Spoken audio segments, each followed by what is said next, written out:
Okay. Hello. Forgot my glasses. Yeah.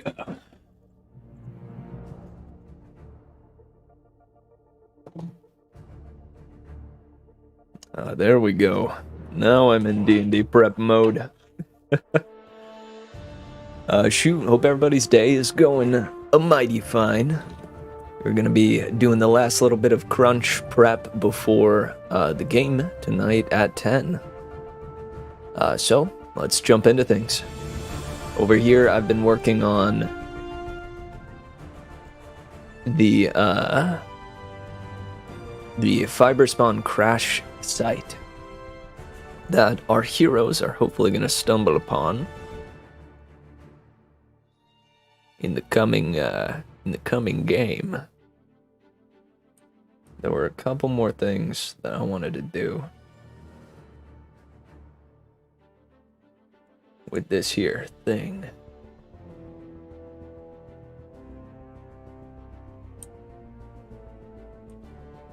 I'd like to add a much lighter version of this color into here.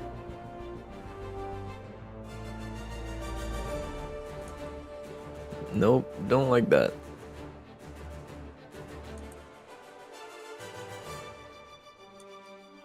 There we go.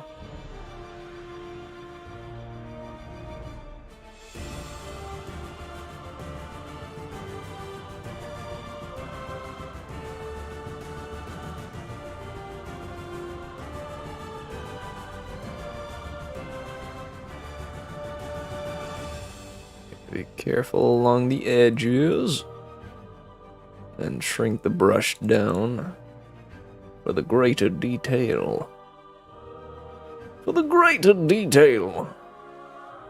Alright, so I'm gonna generally blab about the order in which I think things are gonna go tonight. So we're gonna start with them at Pretty Poggers, which is the inn at Bonobo Bay. They're all gonna be bedding down in preparation for tomorrow's voyage.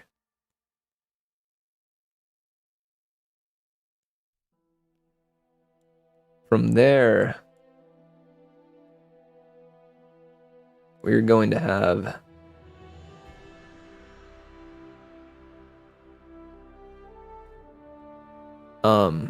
Baggy have a dream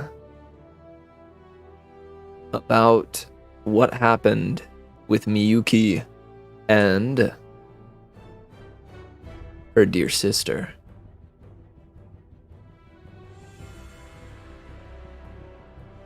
What Baggy won't exactly know, she might be able to infer it, is that Miyuki is gonna have the same dream. So as they leave Pretty Poggers and head over to the ship to take off,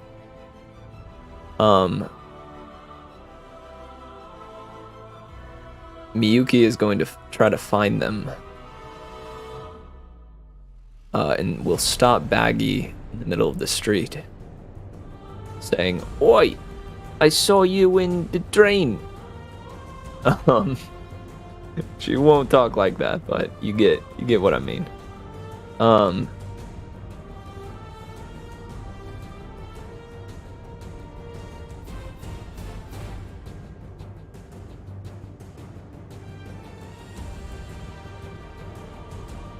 After that, hold up, let me see how this is looking.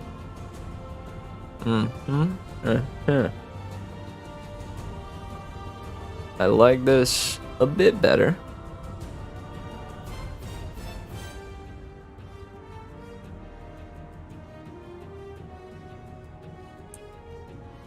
I feel like no.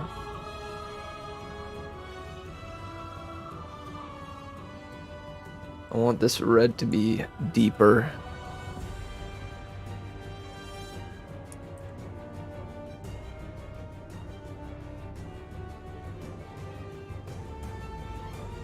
I had the time, I'd love to do all the shadow work and such.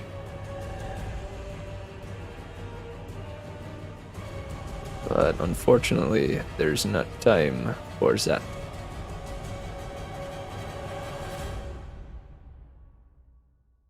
Gonna go through quickly and try to fill this in. So when she's confronted by Miyuki, Baggy,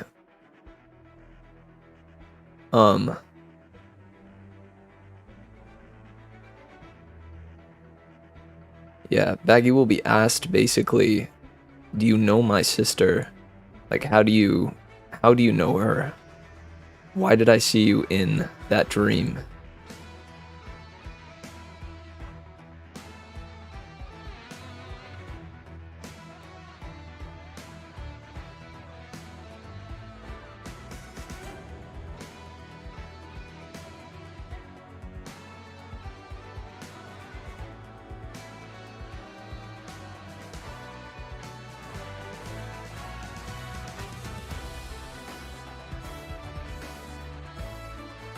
Oh god, I love this song.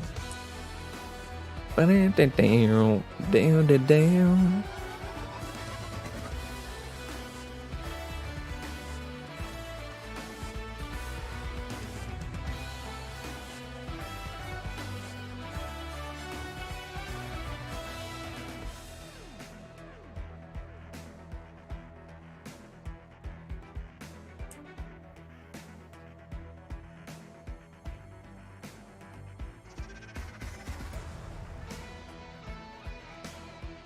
Yeah, I like this muddier look. Felt that the red was just a tad too bright. I like it for these little spire things, but not for the main red part.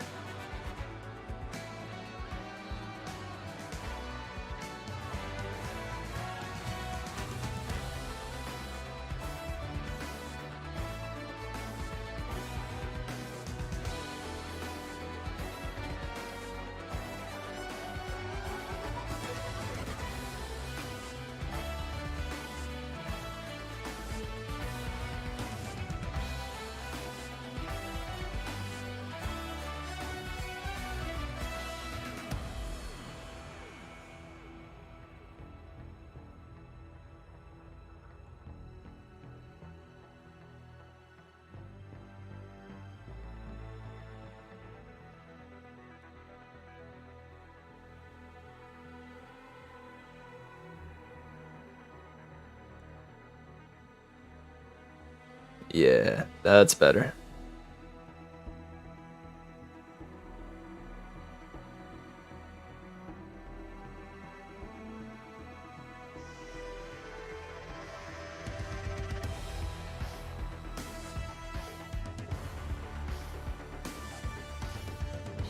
Make this the muddier red as well.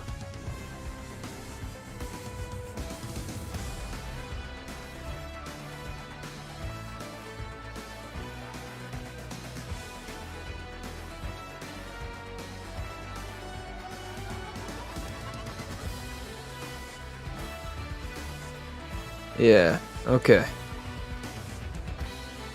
I think I'm good with that for now. And over here.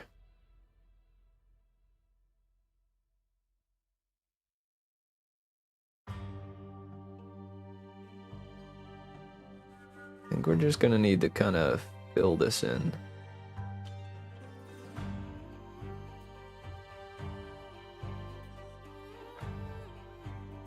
For the sake of time.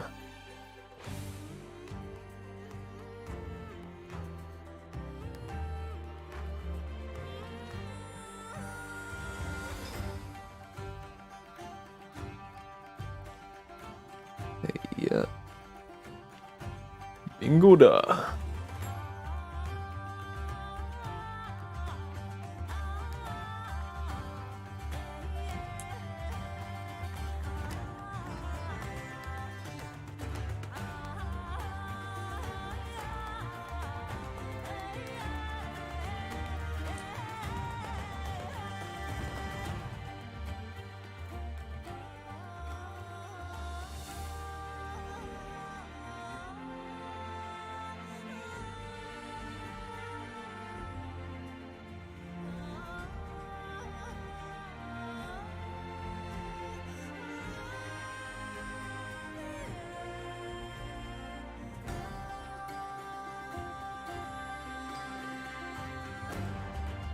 Oh.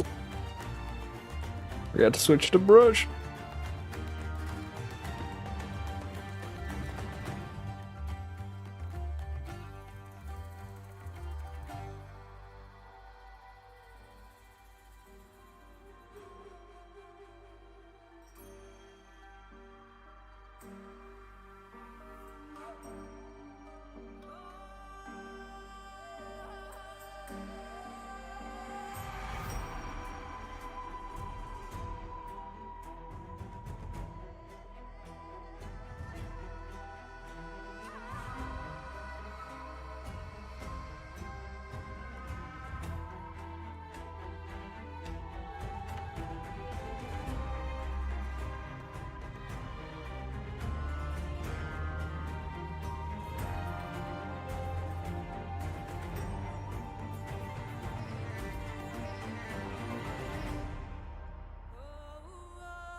Hmm.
There we go.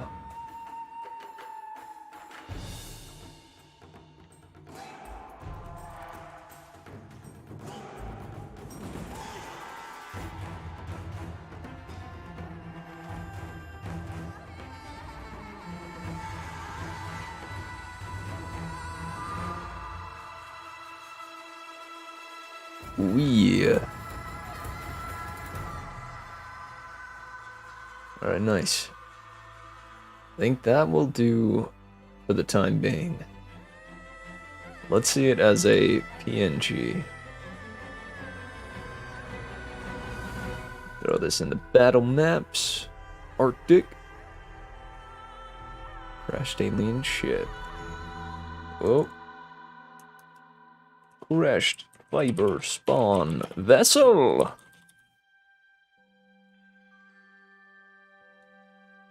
Transparent, please. Thank you. Alright, let's see how This looks... We're gonna try like an ice backdrop, I think. An icy backdrop.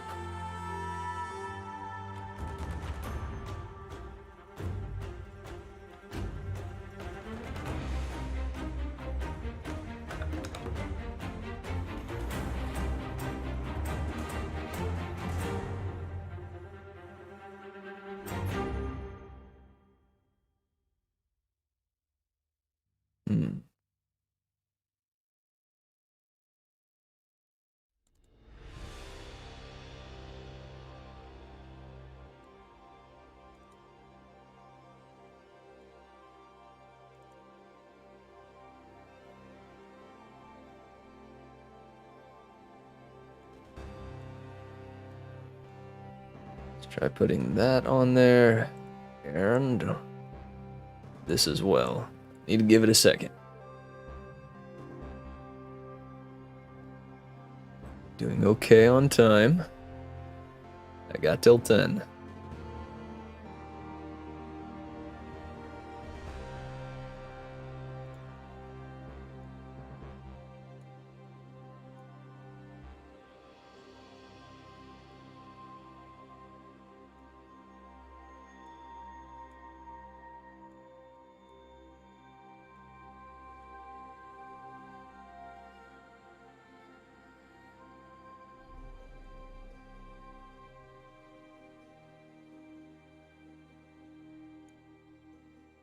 Alright, now let's see what this looks like atop it.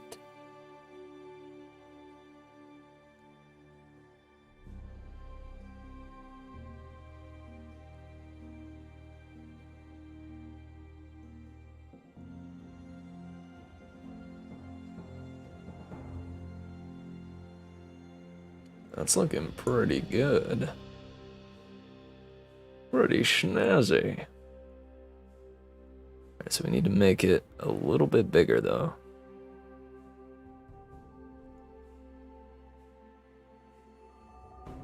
One, two, three, four, five.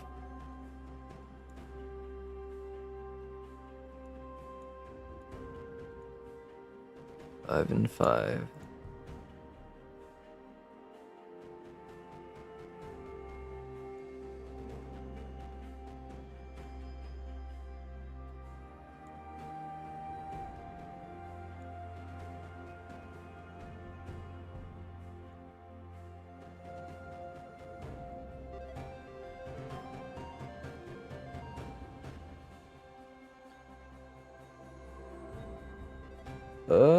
The ice looks good here, but don't know how I feel about the random fossil being there. Let's see what else we have. What else do we got? Got the one with the dragon underneath, which is kind of sick.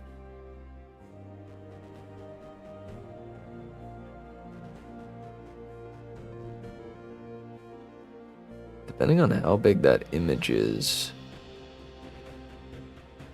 may still be able to use that.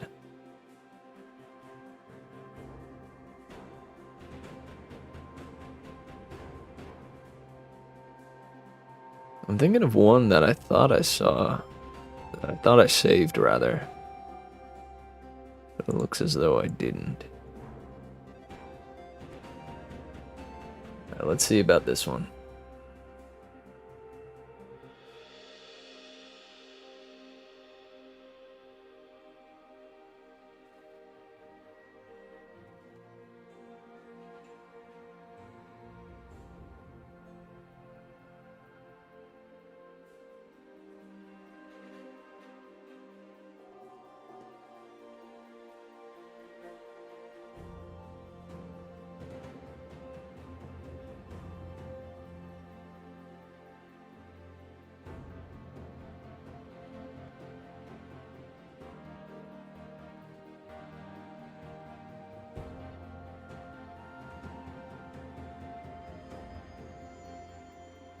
Man, it do be taking its time. so we're looking to get just this corner, basically. Oh, it has the grid on it? Oh no.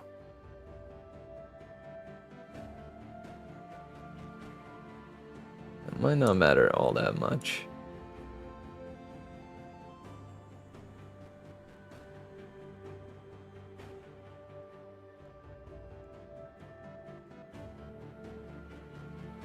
Almost.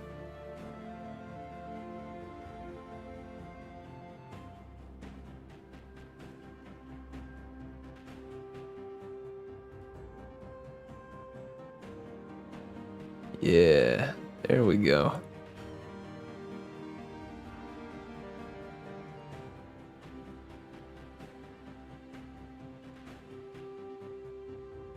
Ooh, now we're talking.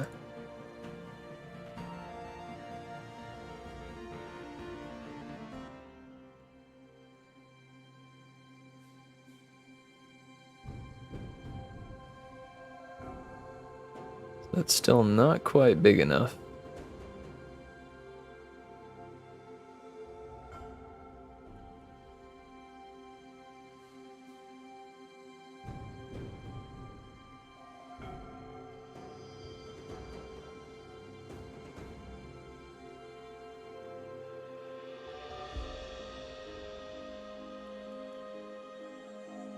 Whoa, one too many.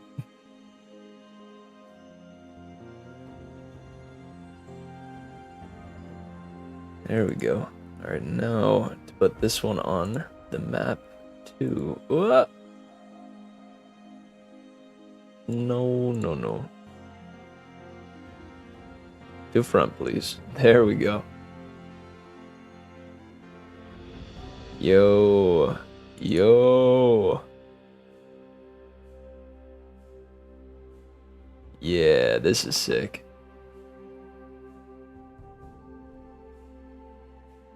Alright, now to hide areas.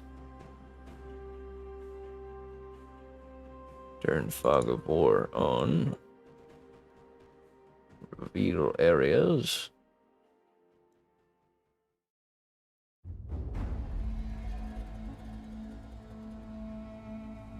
Reveal all this, please. And then all this too.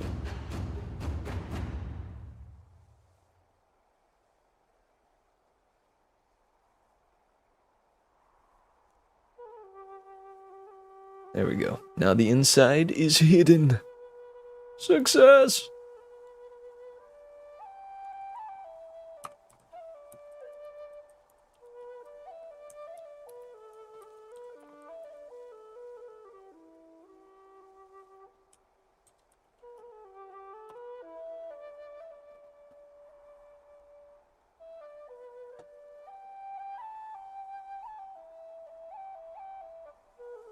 Look over here at the Bitter Duke.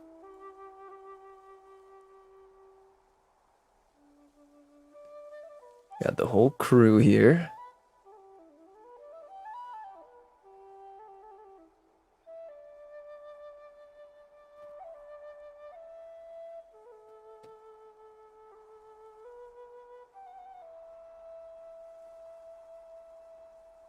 Yeah. All right. Sorry, I'm thinking to myself. So these barrels here, secretly, Old Howler and Little Howler are gonna be inside these barrels. Just cause my crew really loved those two characters last time around, so I wanted to find a way for them to come along. And let's see. Refer to my notes.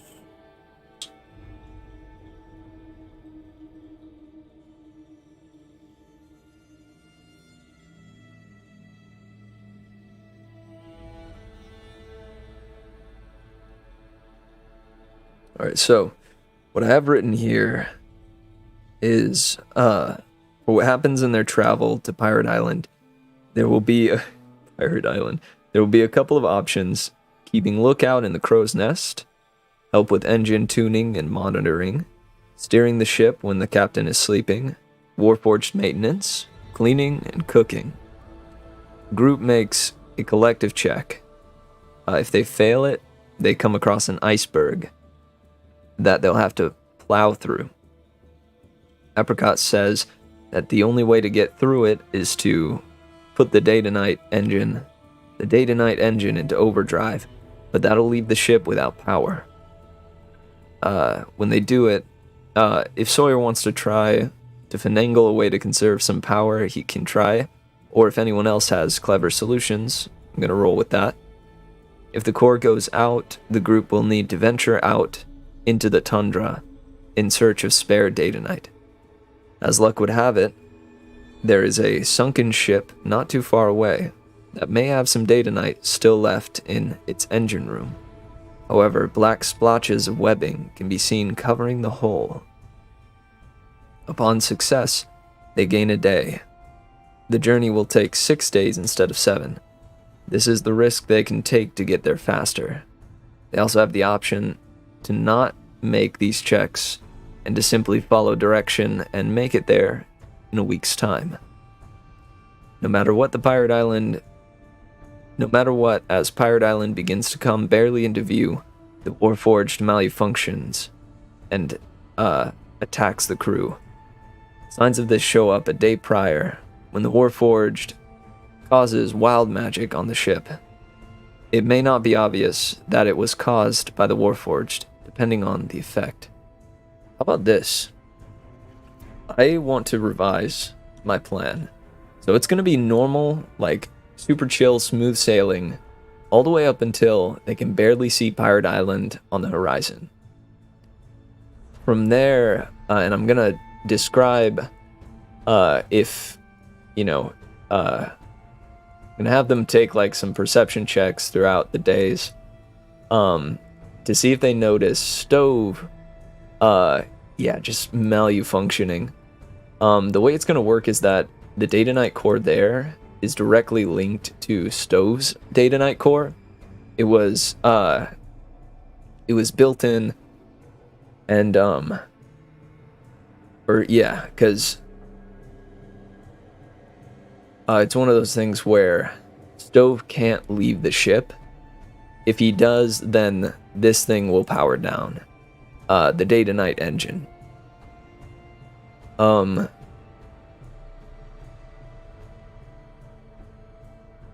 And so when Stove malfunctions, it's going to cause the engine to explode if they can't find a way to stop Stove in, let's see, I would give them 3 rounds. They kind of tore up the Sea Hag, so I'm thinking that this guy actually won't pose too much of a threat to them.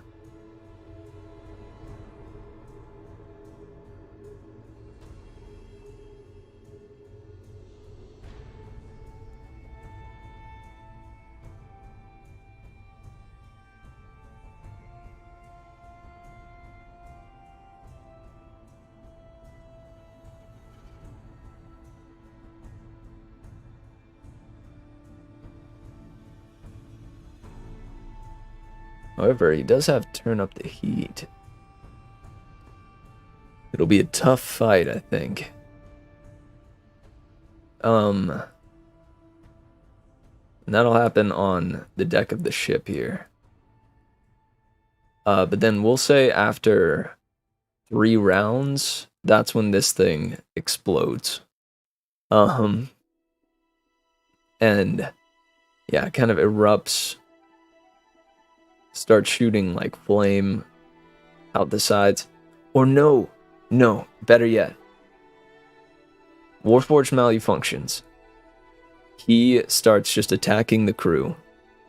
And burning part of the ship. When they defeat Stove though and power him down, the data night in here is going to also power down. And the ship will slowly come to a crawl. And let's say, I think it's going to be better to have it be a day before they would reach land. This happens. Because that way, if I say the whole, like, oh, you barely see it on the horizon, I feel like it's plausible that Pirate Island would have a means to, like, see them on the horizon too, and would send out help, you know, whenever they saw flames or, you know, saw that they stopped moving. It's also plausible that they would want to just try to swim there or something. But regardless, this will be that. Oh, and I want to set up a little kind of kitchen area. Looking for kitchen. Oh, this is actually perfect. Ah, yes, excellent. No, hold up.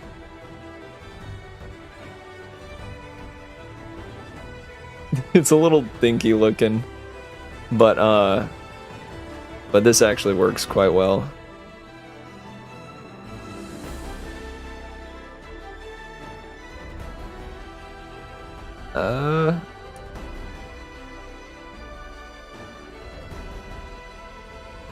Let's make it as big as we can feasibly make it.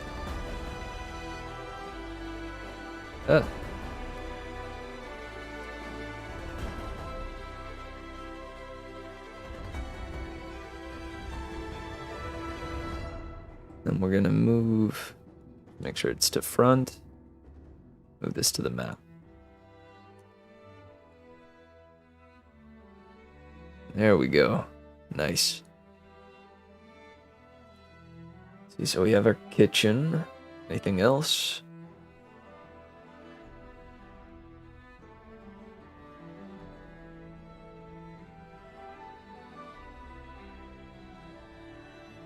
Oh, they could fish. Dude, they could go fishing. I remember didn't I put, hold up. I did, yeah. I put a fishing mechanic in here a while back. Yo, what's up, Joe? Hey, welcome to the stream. I'm in crunch mode here, preparing the last little bit of stuff before the game starts at 10.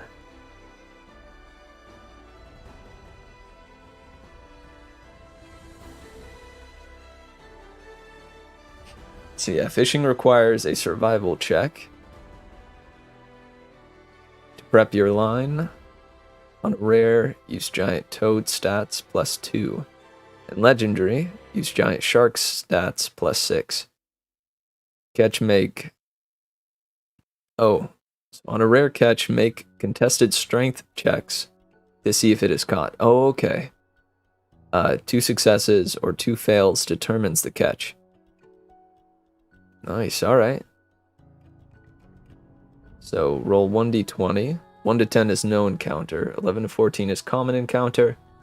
15 to 17 uncommon. 18 rare. 19 very rare. And 20 is legendary. If the survival check fails, the table changes to no encounter, common, uncommon, rare, or very rare. The common, yeah, they could get any number of these things. Uncommon, they can get these. Then the very rare is pretty sweet. Legendary is pretty cool too. Yeah, shoot. Nice. Well, I'm gonna definitely use this.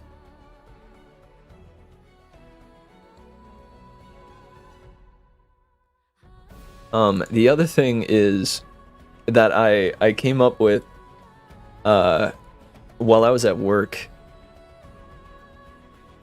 Hey, nice. Glad to hear you doing some D&D prep right alongside me. It's kind of cool.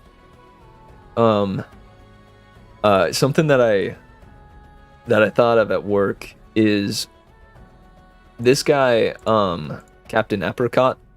He lost his first mate, and it was to a great Kraken attack. And what I accidentally did was when they met Gary, when they met let me find him. When they met this goober over at the autoclave fishing docks, I told them that he died chasing a kraken, trying to reel in a kraken, and was immediately eaten and gobbled up. Yeah, dude, the skeleton that you guys have met as well. He's gonna come into play here because I'm gonna keep it like very under wraps, and I'm not gonna give away the info easily. But this is going to be the first mate that Captain Apricot lost. They were on a routine just shipping venture, week-long travel to Pirate Island to bring over some goods, and freaking Gary just got this feeling one night.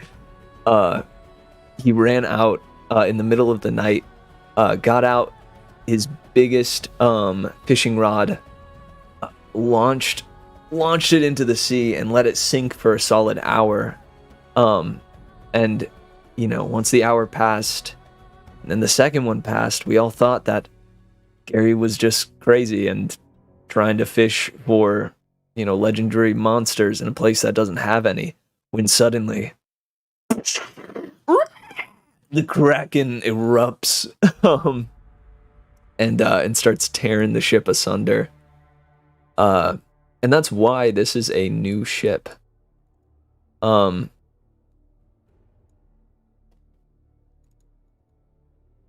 And Captain Sean, this is going to be back when he was only 10, I think. He was a really young captain. But because he's been doing this all his life. And I had said that Gary had been at the fishing docks for about 70 years. Although, no, I can explain that through what I've already set, which is reborns, like skeletons and such that come back. Reborns are sent to a random point in time. It could be any singular point in time that they revive into. And so I'm gonna have it be that Gary died last week. But he revived in what was the past for him. So he's been in autoclave now for 70 years, but Apricot just lost him a week ago. I like that. Okay, so important things to note. The day to night core that runs the engine is directly connected, is one half of the core that is within Stove. So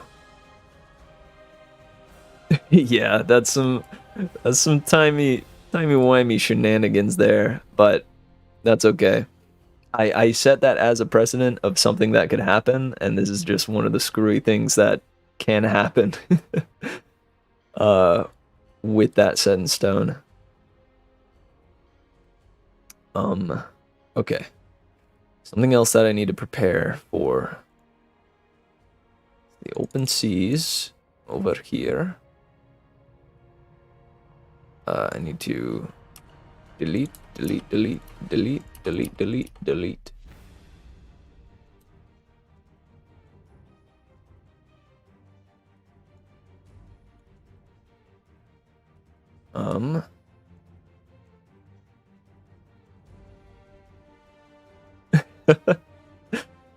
Heck yeah, I'd love to talk plot ideas, man. Are you kidding me?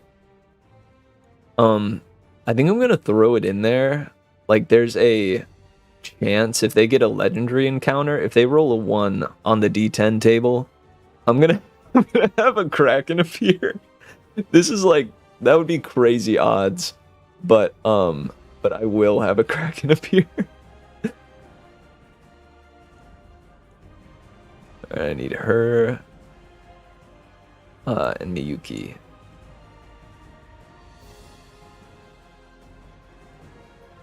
I need to tin color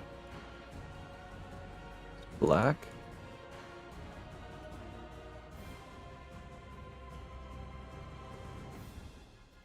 Because it'll be the middle of the night. These two are on a ship. Let's see if there's a bigger ship. Yep. Give me a ship, please.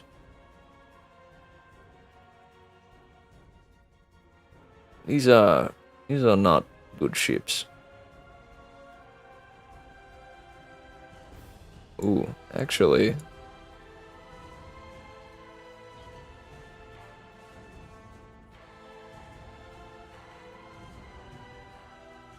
Yeah. Yeah.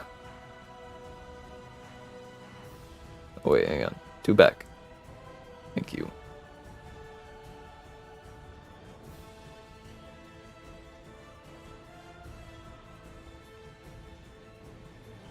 Make it a bit bigger. There we go.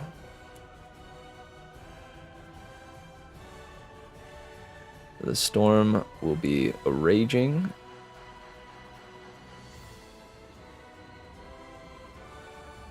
And Baggy will be there as well.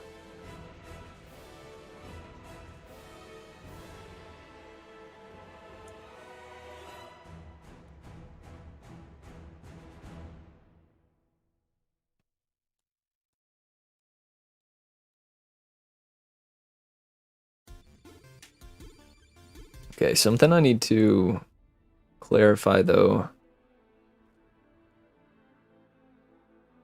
Oh, hold up.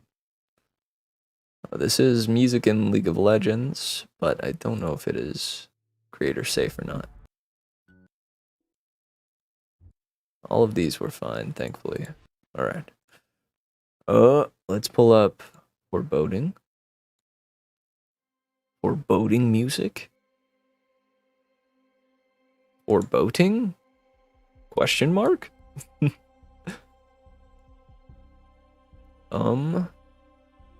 Let's see, for pretty poggers,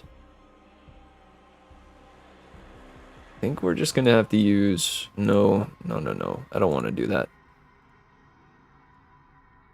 We'll stay over here, Bonobo Bay.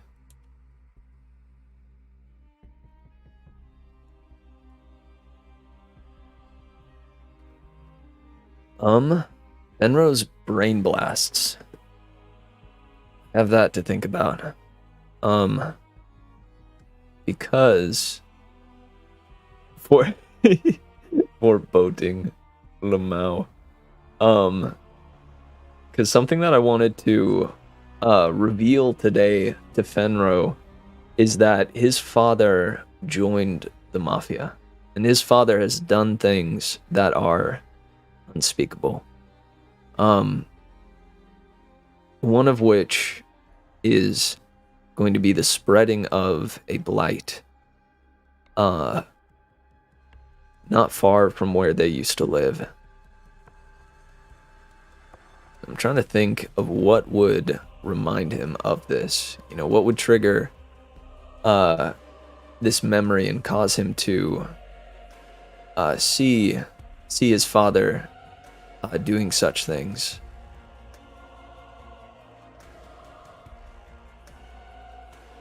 Maybe it's still like a remnant of his, you know, his experience with Halil. Or maybe it's one of the crewmates that reminds him.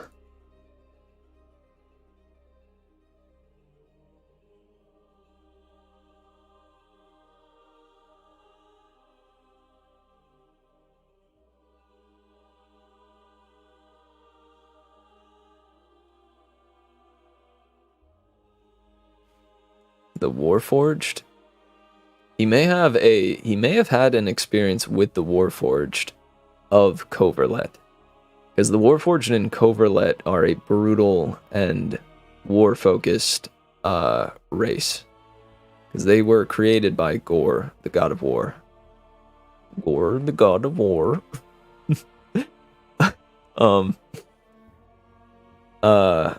And so his Brain Blast could be related to that.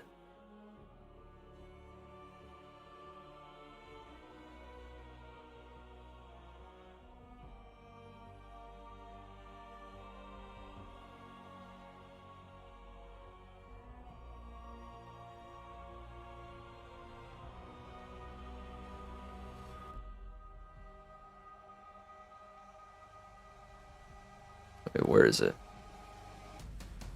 Ah, here it is. Fenro's Brain Blasts, baby. Alright, let's see. Fourth flashback. Flash. Back.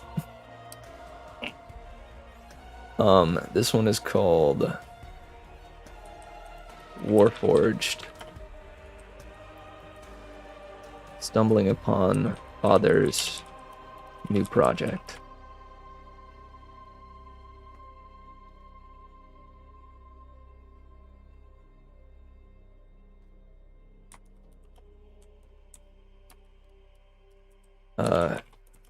You find yourself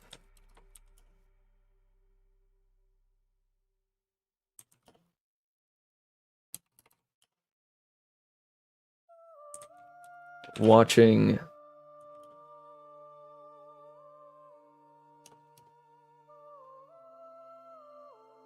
let's see.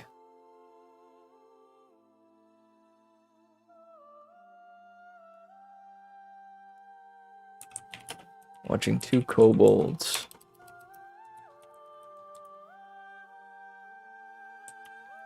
fight each other to the death.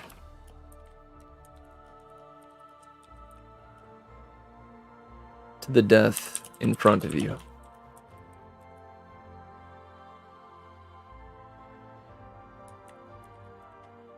One is clearly bigger than the other. Wait, no. What does this have to do with him stumbling upon the Warforged factory?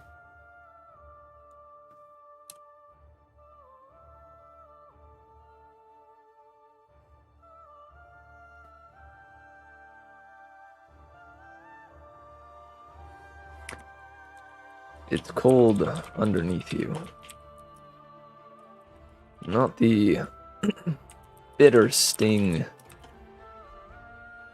of ice, but a metallic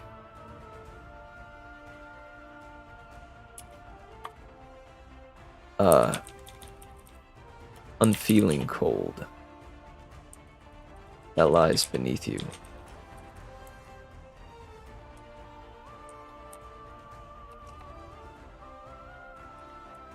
On your belly, you crawl forward through a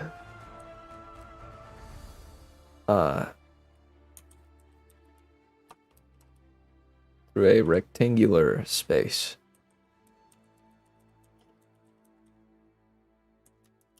Air ducts.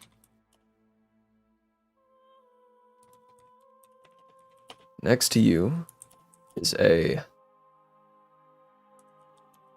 cheery tabaxi.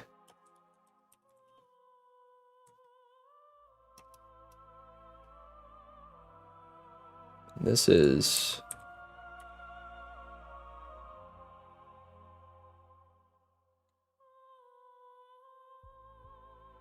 let's see. This is Link, I believe. Yeah. Let me see if I have his bio in here. Yes. Yeah, he became a detective.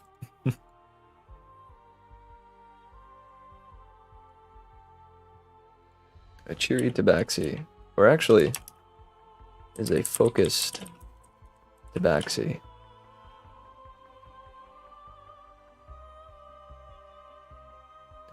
Or sorry, in front of you. Behind you? Yeah. It's a focused tabaxi with a let's see, orange and white blend with orange and white fur.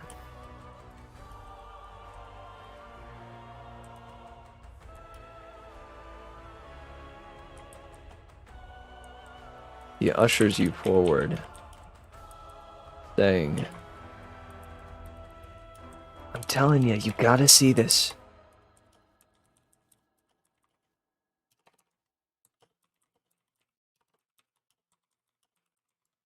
You gotta see this.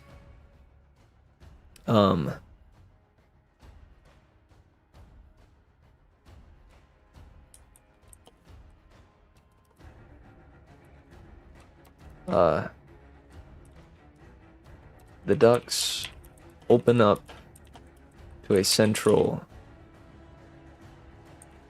box from which there are 4 grates to peer below. Beneath you is a factory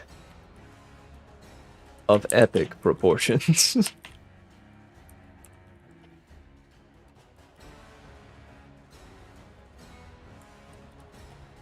Line after line of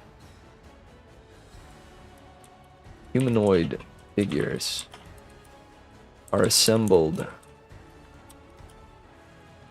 and outfitted with armor and a weapon.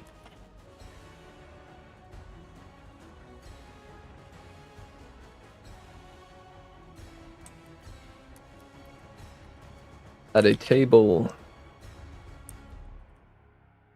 through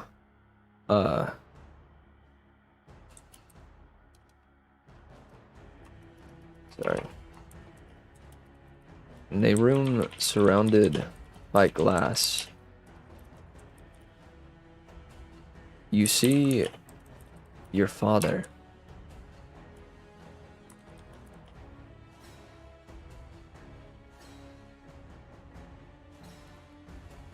He has that same look in his eyes from when you left home. You remember that look in his eyes never left since then. A bitter and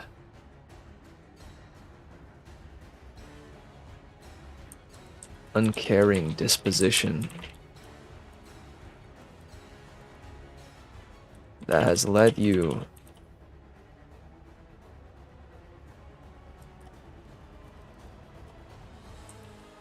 to wonder who your father has become.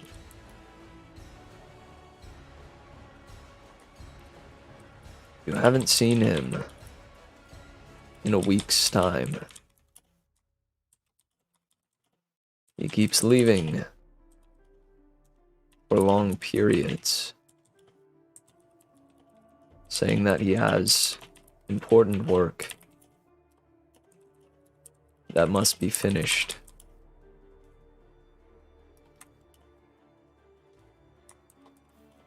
This is the first time you've seen where he goes.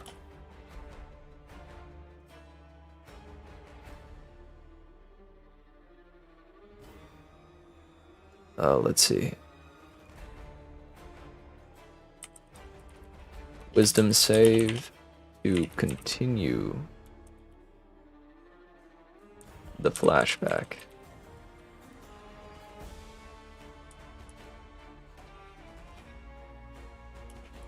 Just say DC 15.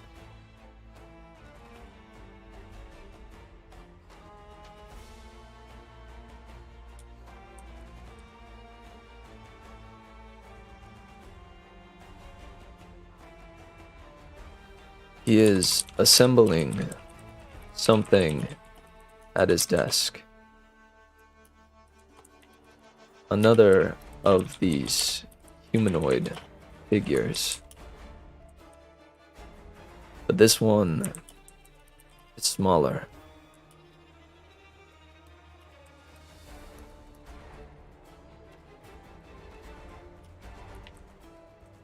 Not any bigger than a child. Alright, snap. We're going to leave it there for now.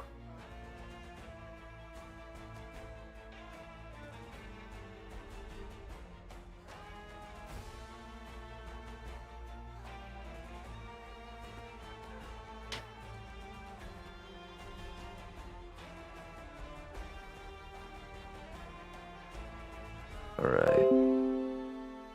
Oh, thank you, Windows.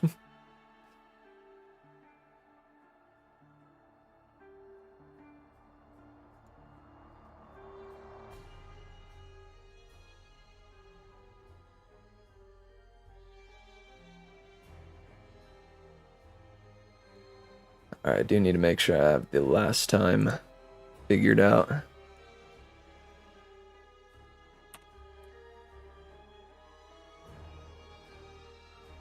This is 15th.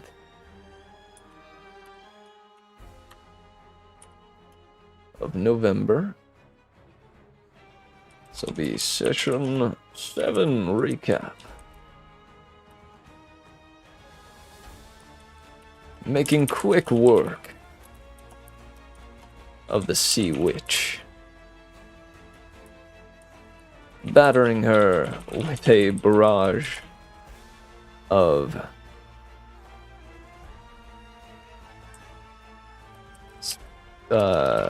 ethereal pitchforks, arrows,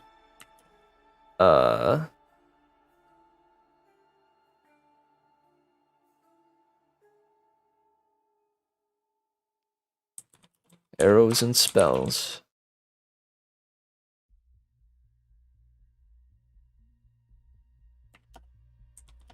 She fell into the water and sunk into the depths, disappearing in the ink cloud spread by... Oh, no, not disheartening. Disappearing. Disappearing into the ink cloud. To the inky cloud left behind by her octopus companion.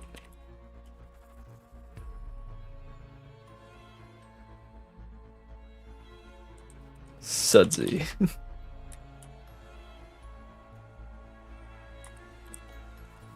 You all ventured onwards.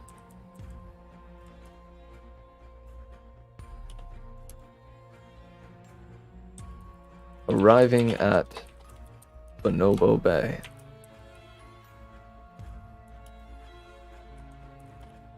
The branching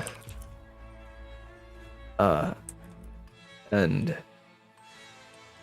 widespread docks. The branching docks expanded before you.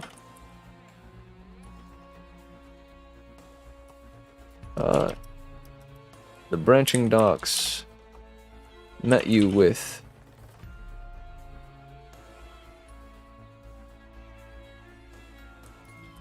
A grumpy captain. A grumpy, red-bearded captain.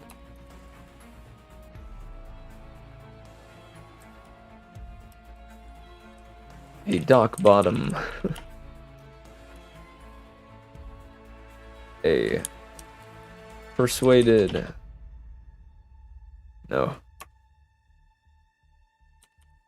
A little dock bottom.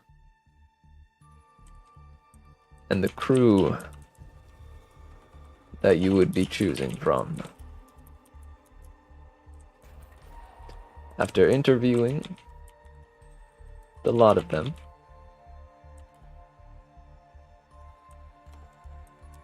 a crew was decided upon, and Baggy's favor to Piff was carried out. Our heroes, with 2 priestesses, an illusionist,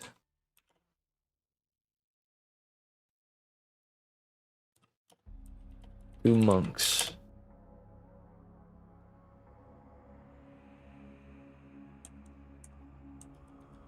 a chef, and a captain. Our heroes will set sail come the morning. After a quiet night, after a noisy night at Pretty Poggers.